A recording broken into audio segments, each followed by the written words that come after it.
উজান, উজানের এত বুদ্ধি। কাল সাপের বাচ্চাটা কোথায় আছে নিয়ে তো? এখানে জামাই বাবু। এতদিন গর্তের মধ্যে শুয়ে ঘুমোচ্ছিল, এবার খোলস ছেড়ে বাইরে এসেছে ছবল মারবে বলে। কি মারবো? লন্ডনে গিয়ে তোর খুব রং ঢং বেড়েছে। বহুত বড় বড় কথা বলছিস, বহুত বড় বড় কথা।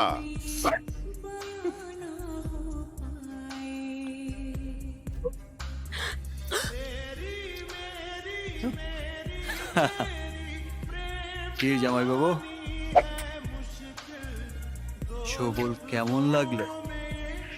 জান, এটা তুই কি করছিস? কেন করছিস? তুমি কোনো চিন্তা করো না দিদি, যেটা হবার ছিল সেটাই হচ্ছে। একটা ভোঁতা পাথরকেও রোজ রোজ ঘষলে সেটা একদিন ধারালো ফলা হয়ে ওঠে।